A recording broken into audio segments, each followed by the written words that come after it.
Good morning, everyone, and welcome to the commercial vehicle world. We appreciate your being here and participating in the summit. We thank Catherine and Work Truck Solutions and Aaron for allowing us to continue to put this on. It's a great place for all of us in this industry to come together to understand the trends, the activities and forecast, and some great thought starters from the greatest minds in the industry to help all of us plan our business and develop the strategies that we all need going forward. There aren't many places in our industry where you can come and plug in and do this, especially considering the cost. It's a pretty darn good deal. And so I appreciate everyone being here, and especially our panelists. This panel is one that I'm most excited about because all of these discussions we've been having lately are about all these changes and things that are going to occur and transforming the industry and all that, which is very important, and it's something we need to keep in mind. And of course, that's part of what we're talking about here. But what we want to be here is a little more pragmatic, and that is, given all of this, how do we sustain a good growth rate through this transformation process? How do we keep our businesses growing and going forward and moving in the right direction, not only considering all of these changes that we're contending with, but the reality of the market? We get up every day and we've got to look at our sales forecast and the interest rates and the demand and the inventory. And so we're really running two businesses. In many ways, we are not only running a business that's been around for a while, but we're also entrepreneurs all of a sudden. And we're creating new business units within our current operations to allow us to have sustainable growth. Now, that's why I'm so excited about this panel. It's the best because these panelists have proven how you sustain growth. And I'll tell you why I can say that in a moment. So Kirk Mann is with us, is Mitsubishi HC Capital. He's the EVP and the head of transportation. Kirk, we really appreciate your joining us again. The other part of this is this panel is made up of veterans, and so we've got a little bit of history and heritage as we our talk. Fourth one, right? It's our fourth one. That's right, Mandar. So Mitsubishi Capital, the size of Mitsubishi HC Capital, it's almost 2 trillion. So it's not too small. And by the way, Mitsubishi was formed in 1850. So I think you've passed the test of time, Kirk. You've done something to get through the transformation. Absolutely. It is good to have a big balance sheet behind you and a lot of experience from a lot of different corners of the organization, not just finance. But it's great to be here, Jim. Thanks for letting me do this again with some superstar guys, Tony and Mandar. Well, yeah, that's for all of us. I agree. And that you were financing horses back then in the beginning, right? Probably.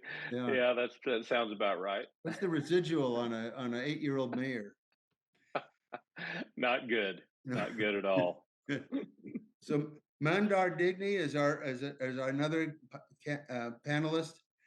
Knapheide Global Sales Marketing and Business Development. Knapheide is the largest, the best of the upfitters that we can all talk about and we've seen.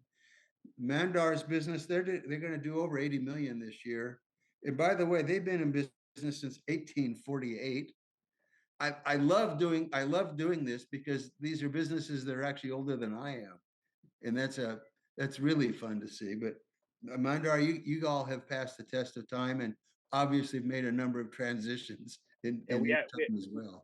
We actually started with horses, so we started building wagons to be pulled by those horses you were referring to. But again, it's an exciting time to be in the industry. It's an exciting time to be in the business and be part of this panel. And always appreciate the time to get together and share thoughts. Yeah, we gain a lot just talking about what we're going to talk about. Right.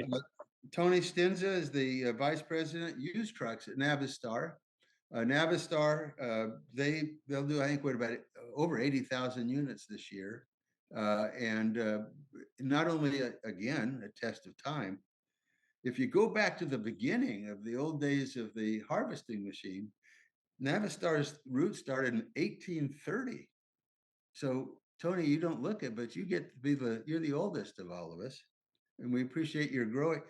So what we've got here is an OEM, we've got the upfitter, and we've got the capital. And we all know that those are the three elements, the three-leg stool that actually form our business. So it's a wonderful, wonderful to be with you. Tony, thank you for joining us again.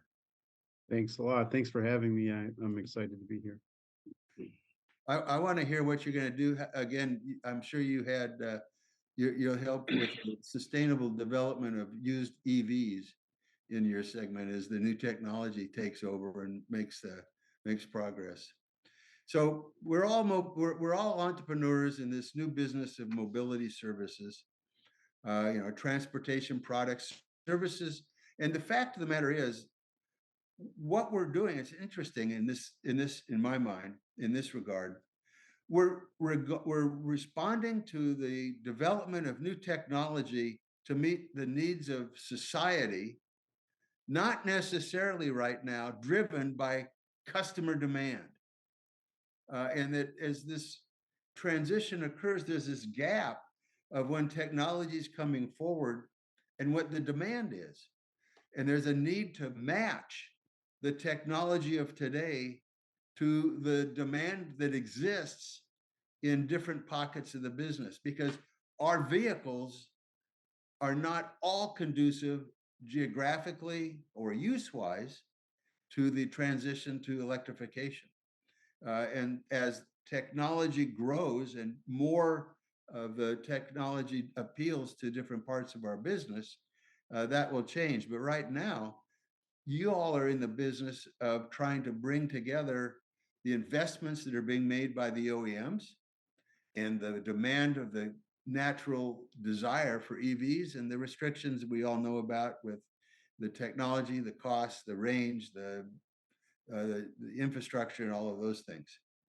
And so what we need to do is figure out how we can unlock the positive aspects of these intelligent vehicles and new products that are being developed, as well as getting into the electrification, the autonomy, the connectivity, the car sharing, and all of those. So this ought to be a great panel, and I really appreciate the opportunity to learn from all of you.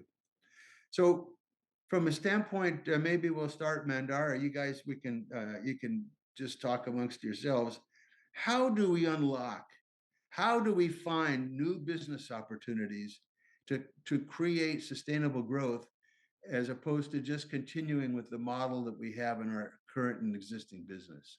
What's your thoughts, Mandar? It's a good question. It's a good perspective for us to discuss and kind of throw some ideas out around it. So sustainable growth, I mean, I look at it in a multitude of different arenas, right? It's one arena that we're dealing with is the arena of coming out of the post-pandemic perspective, and now we're 2 to 3 years post-pandemic, right? Let's talk about what the demand cycle looks like, what the supply cycle looks like, and frankly, even though we look at the financial situations and expense, high interest rates and this and that and all the stuff, the need for commercial vehicles still exists, and we're still working on a healthy demand cycle where either there's projects to support the technology change, right? So when we talk about energy generation, we talk about energy distribution, we talk about new transportation or mobility technologies. There's all the support for that to become a reality, but there's also the age of the fleet that's out there, the existing fleet. And I know Tony feels it on the back end when we take trucks out of the fleet and put them into used markets and things like that. But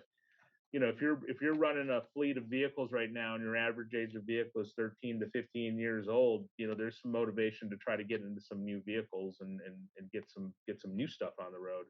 The challenge with that, though, is the timelines. And one of the things that I would say is a key perspective to growth, and we discussed this in one of our sessions, getting ready for this, was planning, forecasting, really thinking ahead of Yeah.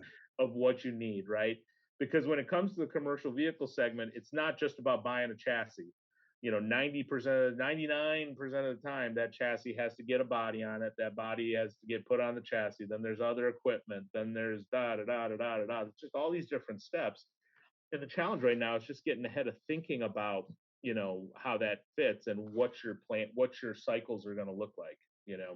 Um, I'm not going to say the exact number. We've got a long lead time for bodies right now. It's just the truth. And then all of our our upfitting capacity and our partners, they all have long lead times for upfitting. So, and then you got to wait for the truck if you're ordering, if it isn't ready to go, right, guys? So, I mean, you really got to think ahead of time and say, okay, what am I going to need, and how do I work with my suppliers to just make sure I'm in the queue so that it all comes together at a time when you need it. And most importantly, if you need more or less, how are you going to flux with that to think it through? um, it's not I mean, well, I say this, I say it lightly, it's not rocket science, but it kind of is rocket science, because there's uh, so many streams of information that have to be coordinated. So yeah, I think from that perspective, it's a very daunting task as you start planning for growth. um, I can let Tony talk about the technology side more than I can from coming from a chassis manufacturer, but getting ready for the next wave of technology is a big deal. And I'm sure Tony's got some thoughts with, how his customers are looking at that. And, and then the financing side comes with it too. And I'm sure Kirk's got some cool insights on that. So, Tony, what do you think? I mean, what are your thoughts when it comes to the technology side? Well, we were talking a little bit before we joined the fireside chat as a group here. Um, the sustainability thing is going to happen. So Navistar is a brand that's part of the Triton brands, and their whole mission statement is to accelerate the transition to sustainable mobility. So we're in the middle of that. Navistar is investing massive amounts in that. Of course, we're investing in the new BEV products that are coming to market. Um, and on that side, if as we think about the growth there, a couple things. It's a way for us to enhance and redefine our brand with the EV products, which is nice. Um, as we do it, one of the things we've come to the realization of is we have to be more of a general contractor for our customers than just a product provider. In the past, a used truck or a new truck salesman would be really focusing on the features and benefits of the vehicle, and then somebody else is going to have to take care of the service and parts and preventative maintenance and all that kind of thing. Well, when you move over to these EV products, that infrastructure is not there, and so we as the maker of the products have to either provide our own solutions or partner with people who can and provide like a turnkey solution to customers. So that's one thing. The other thing is we can't forget about our current that there's going to be a long tail to internal combustion engines. One of the things Navistar is doing right now along those lines is we are actually in the middle of launching perhaps the last big bore diesel engine that'll ever be launched. But the company probably invested $1.5 billion in that platform already, and we're coming out. And the way that fits in with sustainability is it's the diesel emission standards continue to get ever more stringent, and it's targeted to meet the 2024 and 2027 regulations that are extremely difficult and very clean exhaust that comes out of those vehicles. So um, those are a few thoughts on sustainable mobility and where it's going, Jim. Thank you. I mean, that's really important. One of the elements you've got to think about is how you make money. between now and then, as you're making the investments you're making are not profit generating products. And Correct. so the systems, and what Mandar suggested, the systems of planning, and as you said, providing end-to-end customer solutions that not only are just selling a vehicle, selling a truck, or putting a body on it, but actually meeting their mobility needs all the way through the financing. That is going to cause the three of you to have to become really an executive committee of serving a customer together, as opposed to individually having walls between the business. And that's where it starts with planning. And I think that, and maybe Kirk, that you've got a perspective there on how to do that, because that it's a element of financing, both new and at disposal of used, that you're involved with, that has to Right. be a key part of this. We all know financing sells vehicles. We don't. Well, hopefully the offering will be the selling point as we move forward. You know, we started this effort rather robustly in 2017. We began a mobility platform. I think Tony at Navistar, the platform is next.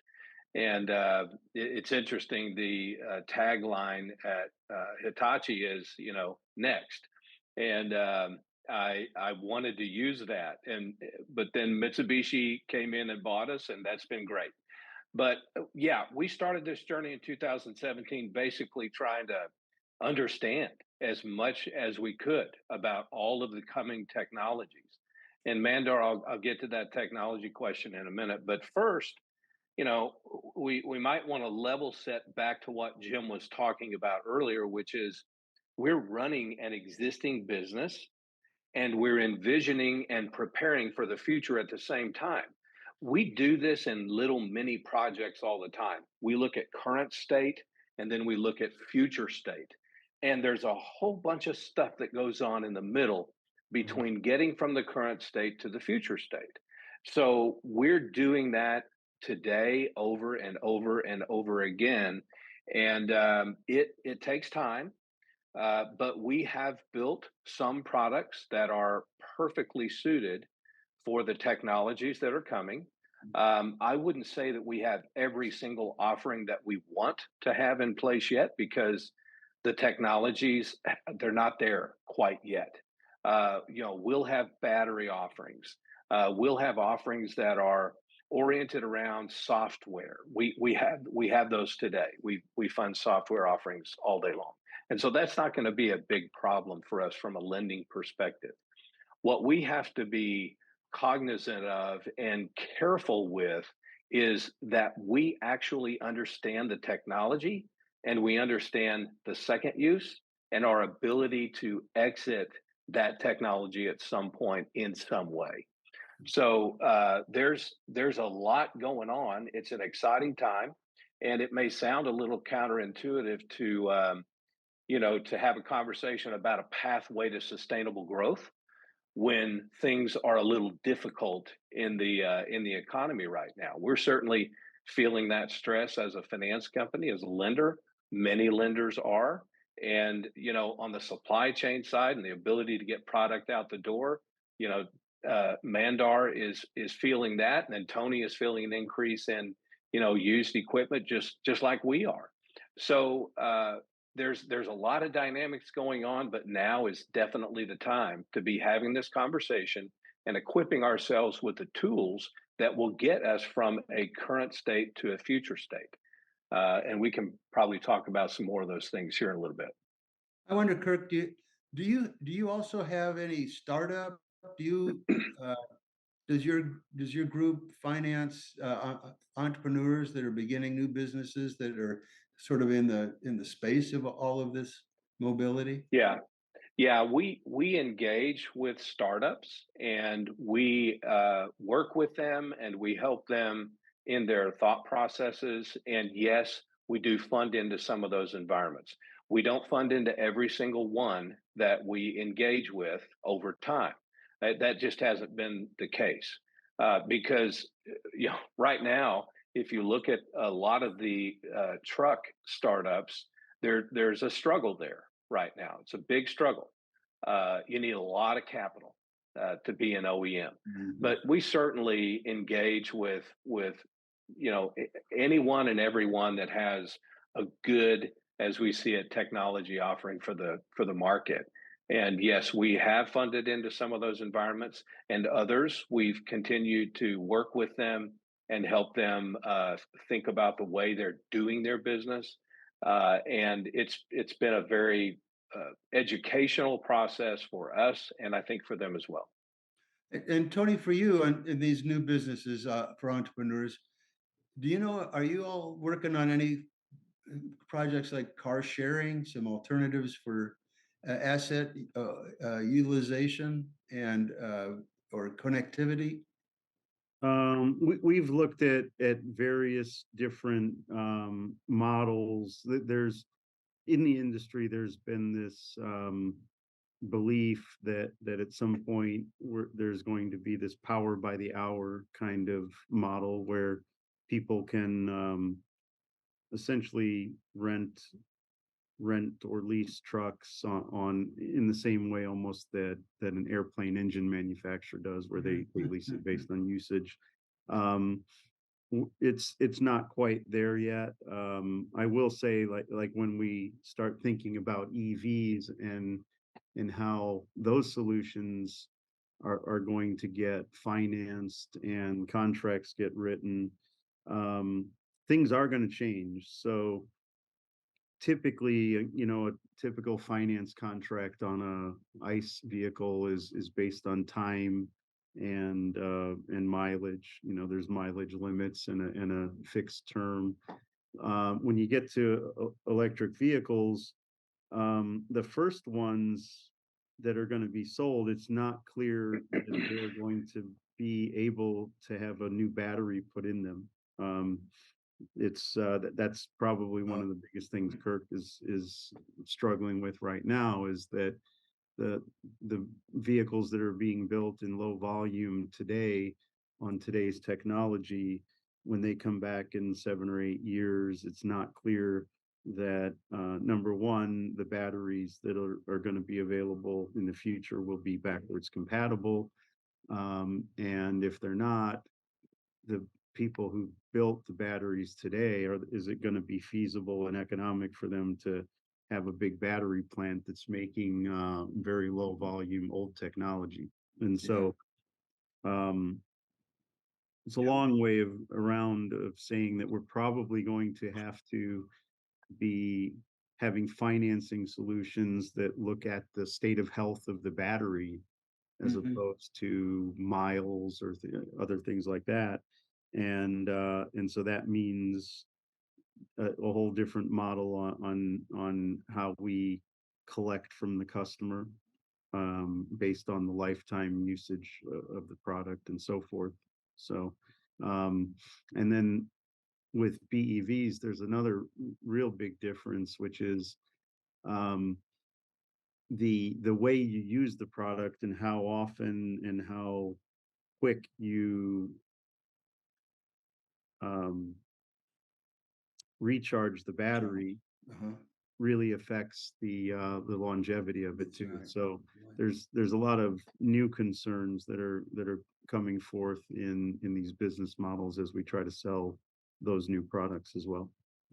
And those are services that don't exist right now in terms of managing the battery or the use of the product or the life that's left or the value that's still in it. That's true. I mean, there's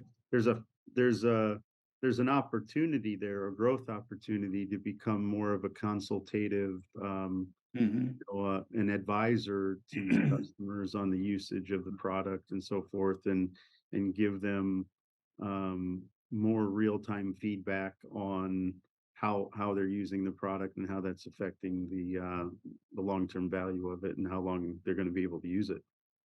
And that that kind of, I don't know, Mandar, how far you all have thought strategically, but you're the closest to the customer because you're the user, contracts with you for a specific need as opposed to a general product. And that it seems that a lot of that could fall into your area of new business opportunities, uh, as opposed to just adding a body, but actually connecting to the customer's use of what that body is doing and integrating it into this new technology. Is that, Well, have you thought yeah, of I mean, that? we've thought about it. It's you know, again, when we look at it from a body standpoint, we're kind of following lead with where the chassis manufacturers are going and the propulsion guys are going with things. But I'll give you an interesting request that we've received from multiple customers right now, and you know, you guys all know that when you see a work truck or you see a service truck coming up the road, the truck is about as unique as the individual who's driving it, right? They got their tools, they got their stuff, and they Yes. can it's their truck, right? Well, the issue is if you're, you know, when you think about what's ride sharing when it comes to the work environment, Hmm. and ride sharing when it comes to the work environment may be, hey, you know, there's a first shift service tech, there's a second shift service tech, and then there's the ability to maybe swap out or change, you know, what they're carrying on the truck in an efficient manner so that one vehicle is shared amongst multiple people, right? So, you know, there's some intriguing requests that we've gotten along that lines, and we're trying to figure out what's the most efficient way to do it. But again, individuality is an important thing, right? Trucks or vehicles are a very personable thing, and Yeah. how you do that. Now, as far as the technology side of things, when it comes to you know, the battery and the propulsion and you know, how we're handling the fuel side of things from an upfitting standpoint, um, you know, we're still trying to understand exactly what all the architectures are going to be, right? And there's so many new players in this space, and everybody wants, you know, everybody wants to have something upfitted on this on their chassis or their skateboard or their, you know, I-frame thing or this or that. It's just for us, we have to be very nimble with all the requests and understand, hey, how do we build ancillary equipment or ancillary bodies that really interface with that technology or that technology platform to deliver what the customer really needs to do, right? Yeah. And that creates some challenges. We're Mm. seeing a lot more use of the propulsion system or the battery system when it comes to powering ancillary equipment, right? Mhm. Um, you know, you might not need of course, with a battery operated vehicle like EV, you're not going to have a PTO per se, but you're going to need to be able to tap off, take power, take Right. instead of a Use power. power takeoff, you're going to have to take power Yeah. off Yeah. the Yeah, battery yeah. to run, you know, True. to run a compressor, to Yeah. run a crane, to run, Yeah. you know, to run some kind of a lifting device, and those interfaces are going to be critical. Yeah. And how those affect the overall use cycle of the vehicle, how that affects range and you know, all those aspects are things that you know, it's a journey. It's something that we're learning every day to try to figure out, right? Yeah. You know, when you think about a typical you know, think about a work truck per se, our body is one piece of the puzzle. There's a Mhm. ton of other equipment on there that we put on, and then there's a ton of equipment that the buyer, the individual, loads up in it. That's all, you know, interfaceable. So it's an exciting time. You It's know, that really brings up an interesting dichotomy in a way, in my mind. One of the issues we've all been dealing with is the supply chain issues, and weight, as we go into EVs is changing sort of the complexion of the mission. So, in your standpoint, you want to have an efficient production line. So you probably like standardization as much as you can have it. But as you said, the customer wants less standardization. And maybe there's a way for this model to work with planning, like as you said, to try and find those solutions that may have more standard appeal and maybe less custom. And maybe that's in terms of the vehicles, customers can't go in and just order whatever they want as much anymore. They need to go in and order ahead of time, and buy over time what's there. So either lead times are going to change, or it's got to become standardized, and you've got to finish it at some point of sale. That must be an issue for you. It's a daily issue. I think it only gets exacerbated by the fact that coming out of the last few years, when people were when customers are waiting for their trucks to be built, right? The attitude is, well, if I'm waiting for the truck, I might as well order the body to be exactly the way I want it, right? So I mean, we have seen a little bit of a proliferation to be more custom oriented when it comes to the buys. However, it's a great discussion in talking with a consumer, with an end customer, about, hey, you're asking for this. However, if you consider this alternative or that alternative, here's the net effect of the delivery, or here's the net effect from a weight standpoint. And I wouldn't say, I'd say probably 7-8 times out of 10 we can bring them into something that's in our portfolio, that's something that's executable in a better lead time, or it's something that makes sense, or it's, hey, if you did this, then you get commonality across multiple regions or something like that. So it's an ongoing dialogue. It's a challenge that we face on a daily basis, but again, we also pride ourselves on being able to meet the customer's specific needs on what they want, right? So it's kind of a dual-edged sword that from a sales and marketing perspective, and from an application engineering perspective. I can't forget my buddies downstairs in engineering. Making sure we're doing what we can within the right boundaries to optimize the value equation to the customer. And that's the part of this sustainable model. And I guess, Tony, for you, and I don't know making large trucks as much as I do cars. The real change that's occurring in the automobile business is moving towards modular construction, where the products are no longer 28,000 pieces and 18 hours of labor, but actually the 3 or 4 modular elements are really coming together, and they have mix and match capability, and it is much more efficient. It's better supply chain utilization. But I would think that also, if you're looking at that in large trucks, from a modular perspective, it also helps standardization, and maybe It does. tie into the upfits.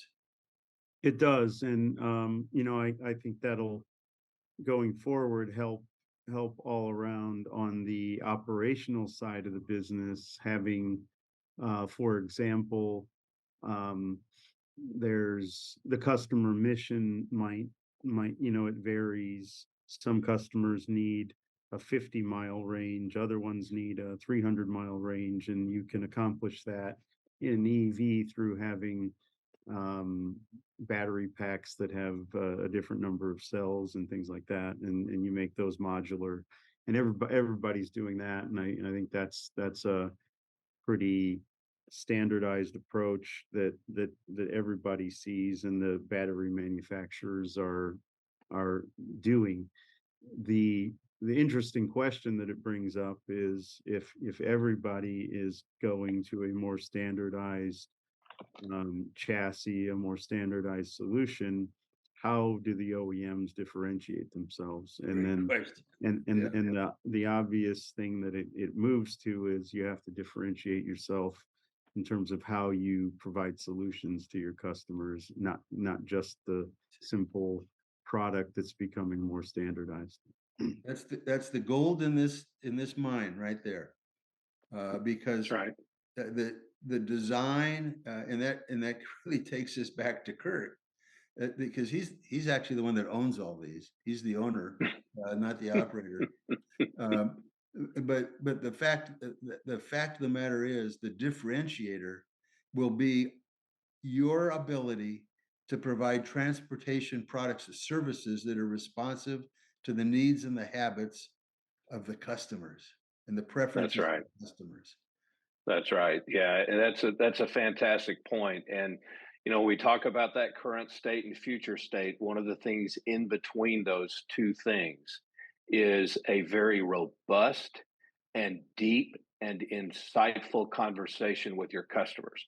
I love what Steve Jobs said about this. He said, "I don't ask my customers what they want; they don't know what they want." Well, I think there's probably a place in the middle.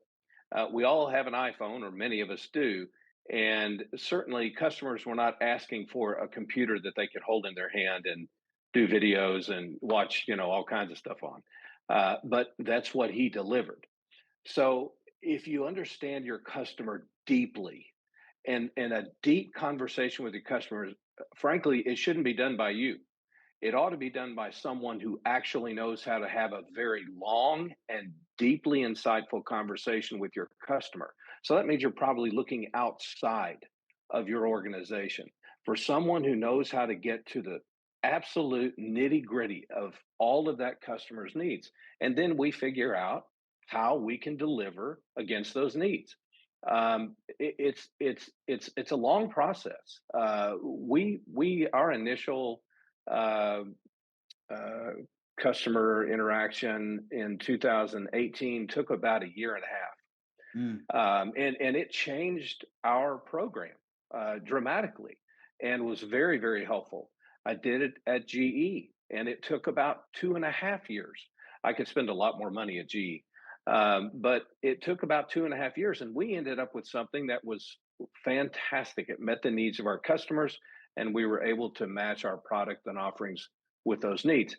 It's going to be a lot different in the future. There are many needs that our customers won't see. They won't see that they have. But both Tony and Mandar are right. We need to deliver solutions to our customers. And so we need to uncover what all the needs may become over the next 5, 10 years. And the reason we need to do that is so that we are relevant. Mhm. If you're not relevant, there is no pathway to sustainable growth and development. There is none. So you need to work towards relevance and make sure we're serving our customers. It's a topic that I love to get into, and I could probably go on for an hour on that one topic. That's Uh, great. so, Well, and I'm sure that you spend a lot of time every day thinking about it. mhm. And one of the drivers of that, and that's another hallmark piece of this transition and as entrepreneurs, is data.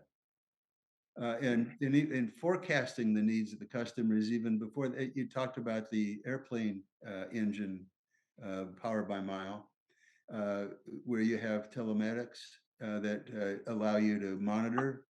You can see what kind of optimization uh, of their routes or how the vehicle is being used, especially with EVs, and the charging cycles and the amount of charge required. And there's a lot of data that's going to become available that will allow you, in an interesting way, the three of you, instead of talking about a customer, maybe what you should be is the committee that's in charge of that customer.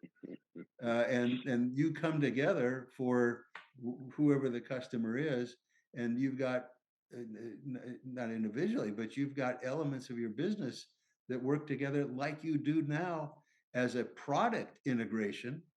The customer treatment and service integration would all be one. That may That's true, Jim, and I think our business and our approach, we partner with people like Knapheide, other TEMs that we have to partner with. We've launched a new captive finance company, and whenever we're going out selling now, it's looking at a bundled package, and how we can provide a full solution, including the financing. How are they going to pay for it?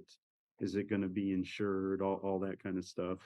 The more you can provide the customer isn't necessarily looking to think through all of those things. They want a solution.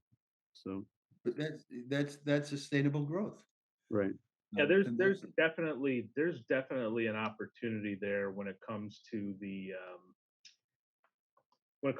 data trace, throughout the cycle there, right? So, the truck is manufactured, what body's put on it, who put the body on it, where did it go to, what channels did it roll through, who did it get sold to? There's definitely some opportunities there, and that data's been really, really hard to, really hard to aggregate and pull together consistently, right?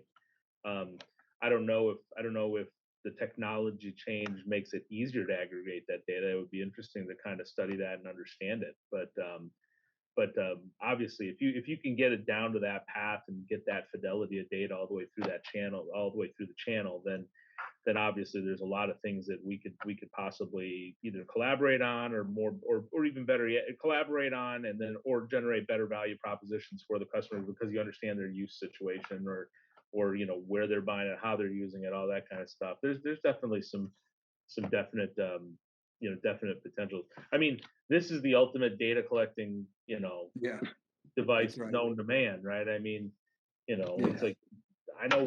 I mean, they know everything about me. I know everything about them, and it's kind of like sometimes I'm like sitting there going, how do they know I was looking for this? It's like how does my wife know I was looking for a new golf club? Well, because I'm stupid and I looked on my phone. Yeah. It's So true.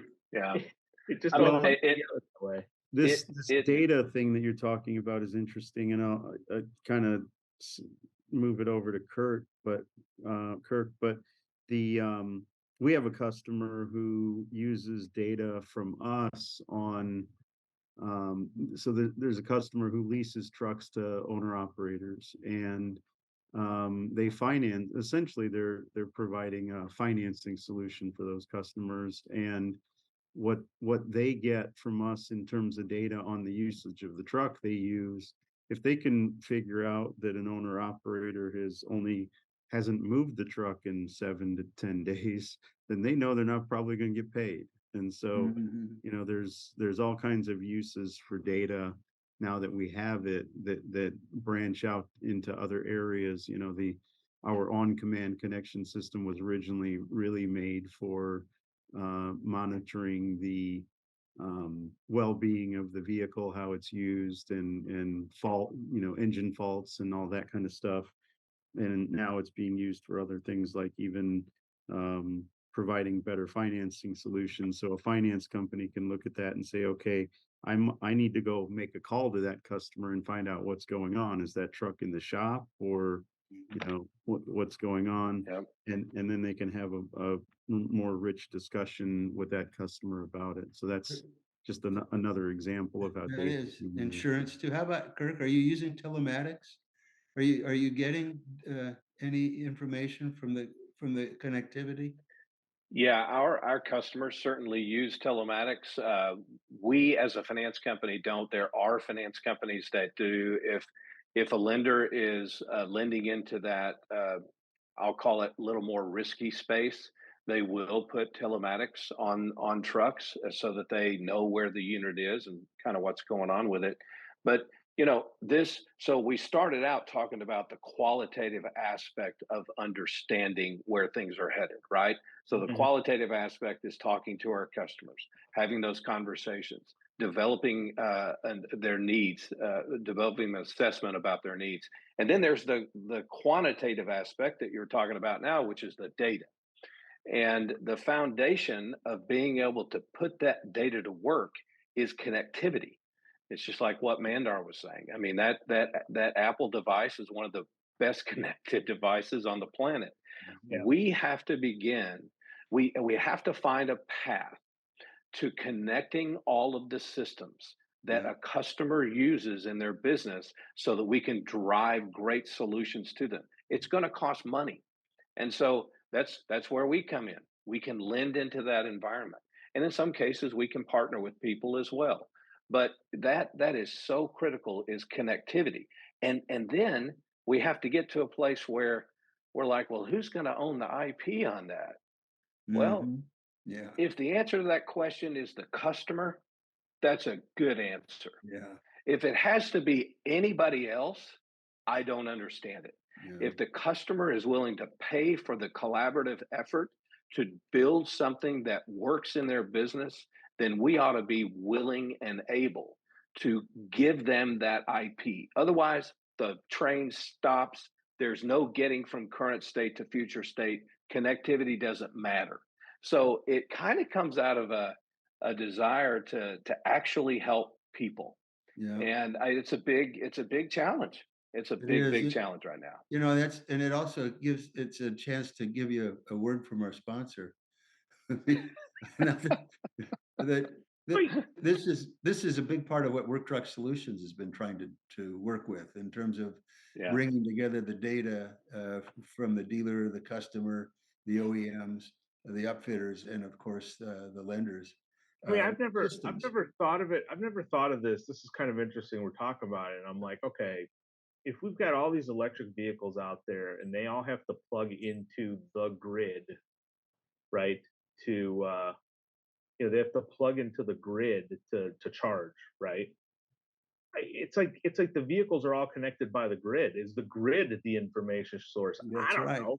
I mean, it's like if Yeah. it'd be like if we had to say that for every commercial truck, like for Tony, for you, if we had to say in order to fuel every Navistar vehicle that's out there, you had to punch in the VIN and the registration before the pump could put the fuel into the into the tank. I mean, we're not going to do that, but again, it's like, hey, we're plugging each time we plug these things in, they're plugging into a grid, and that grid is connected, right? So I don't know. It's an interesting point. I've never thought of it after just listening to this discussion. I'm kind of like going, that's kind of intriguing. Mandar, you're right. You know, we've just decided to use the Tesla power system for cars as an alternative. And one of the biggest headaches was how much data Tesla would take from our customer, from a Sure. non-Tesla product, and what that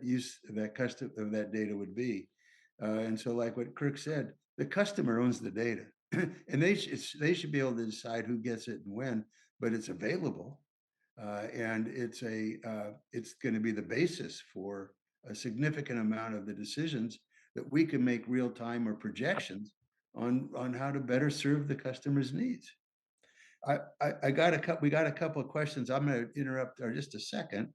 Two questions. One of them was about the availability of hydrogen, and hydrogen is fossil fuel driven, and the other is, of course, the different types of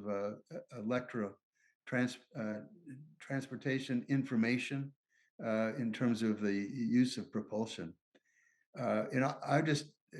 My thought, and it's maybe for Tony with regard to hydrogen for heavy vehicles, but my view is, what if you look at it today, the issues that we're discussing on the availability of clean hydrogen and battery technology and the infrastructure, you're right. We're at the beginning stages of the development of this technology. Could you imagine watching the Wright brothers' first flight and imagining a 747 at that time, or landing on the moon? I mean, or the technology is at accelerate, or as Mandar just mentioned with the phone. Just think 15 years, 20 years ago, how big of a computer you needed. And so the fact of the matter is, I think that we need to consider the future is going to have a completely different picture than it has today. Totally new technology, the innovation that is solving all these problems. So what we need to do is not worry about today's limitations, but plan a business that capitalizes on the vision for tomorrow and what that vision will provide. It's difficult for us, and that's part of this pathway to sustainable growth. You got to be able to do both, and I don't think it's almost like two different companies. Do you have anything in your company's strategic development kind of projects that are underway, or initiatives that are trying to put together what the business is going to look like in 10 years or 15 years. We do know that the diesel is going to continue to be squeezed with NOx regulations. I think it's 0.0035 now for 2026. I mean, it's those things are going to happen. Maybe not that year, but how do your companies see planning and developing assumptions for the future and making these huge bets that you're all making as investments? Well, one of the things I would I'll say, try to I'm sorry, answer that. And you want to go ahead. go, Mandar? Well, Yeah, I mean, Mandar, you we're start. we're looking at it from, there was another comment about, customers want more customized stuff Yeah. versus standardized stuff. And custom for the sake of custom is one challenge, right? But as the manufacturer, our job is to be able to meet the customer's need, but also work at reducing variability so that we can be consistent, right? But even with all that, we're looking at it and we embrace the custom side at Knapheide. When if somebody comes to us and says, "Hey, this is what I need," it comes down to that deep discussion that Kurt said, is like, okay, why do you need it? What's the rationale? Is there something else we can do to get you there? If you can't get it there with something else, we're going to take you on and do the custom. That's not an issue. But from a capital standpoint, from an operational standpoint, that's where the strategic discussion needs to happen, right? It's like, how do we set up our operation to allow for both sides of that? There's the high volume standardized stuff, but then we also want to be able to do, bespoke custom solutions that meet our customers' needs. So we're having a lot of discussions around that in terms of our capital footprint from that perspective. And what does it mean? What does it mean from a design perspective? What does it mean from a materials and component perspective? Um, we probably don't get into the depth of it as like a guy like the guys at Navistar with Tony, where there's going to be a complete revolutionary change in what the propulsion fuel and systems and techniques need to be. But we need to be ready from a capital execution standpoint in terms of how do we manufacture custom bodies? How do we, investing in the right design tools so that we can interface with all these new manufacturers with new designs and things. And it's always ongoing, but we're pretty proud of what we can do to build custom and meet custom needs, but also be there for the sustainable standardized needs as well. For the future. Yeah. Tony, how about your perspective? Well, a couple things. Just launching off of this comment about wanting more customized solutions. We need to be ever more the experts on what combinations of things work the best together and be better consultants to our customers to explain that. There has been in the commercial truck industry there's a history of allowing perhaps too much customization to the point where people put features together that don't necessarily always work in an optimal way. And so we need to be the experts on that. Um, Getting back to your question, Jim, on how companies like ours look forward and try to think through this sustainability journey, I think the first thing to say is we're all in on the sustainability thing. I don't think that theme is going away.